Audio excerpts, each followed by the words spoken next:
सुनो सुनो सुनो हमार प्यारे मोहल्ले गली वालों, हम लेके आयल बानी रउआ लोगन खाती हमरा से भी भारी ऑफर।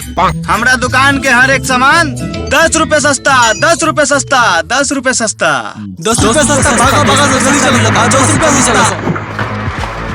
अरे का ऑफर बा भाई, पूरा मजा बांध देला इता आज। अरे अरे आराम से ले लो सन, सामान भागल थोड़ी जाता। अरे आराम से भाई, आराम से लो भाई, ये सामान ले लिया नहीं, पैसा पकड़ा अपन। अरे तानी ना ले लो सन करे अभी तक यार। भाई हमनी दोनों के सामान ले लिया नहीं, चाहिए पैसा रखा अपने पास। ठीक बा भाई। अरे अभी भाई करने सामान तानी दोनों के यार। ला छोटू दुकानदार, ये सामान लिया नहीं हम, कितना पैसा भाई लेकर? ये तोरा हर सामान पर 10 रुपया कम कैला के बाद 100 रुपया हो गए। 100 रुपया? अरे का बात है छोटू दुकानदार। वैसे यार इतना भारी ऑफर की कोनो खास वजह? अरे हमारा दुकान के जितना भी सामान बा सब एक्सपायर हो गइल बा। अब हम सोचे तो नहीं है कूड़ा गद्दा पे का फेंकी, 10 रुपया मंदा करके गली वाले में ही फेंक दी। अरे भाई यार, सवेंजर वाला मास्टर क्रिकेट भी खेले लगन। अब मजा आई।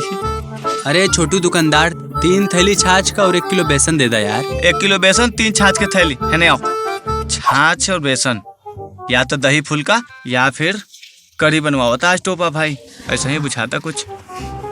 ल टोपा भाई, इतार बेसन आई छाछ के थैली, वैसे बनवाओ का बारा दही फुल्की या कढ़ी। अरे छोटू दुकानदार, कढ़ी बनवाता नहीं आज, हमारा अम्मी बहुत अच्छा बनावे नहीं। यार टोपा भाई यार, आज 1 कटोरी कढ़ी भिजवा दे घर पे यार, कोई भी नहीं खे। सबो अपना बॉयफ्रेंड से मिले गए भैया, और ओकर अम्मी अपना बॉयफ्रेंड से।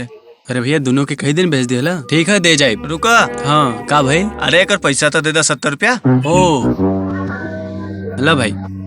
अरे ये तो 50 है बस। अरे ते कटोरी कढ़ी ना ले बका, 20 का कटोरी कढ़ी हो गई ना। अरे हरामी, अरे सुन रहे 20 रुपया ले जो, 4 रोटी और दे जाइए यार। कहाँ गई?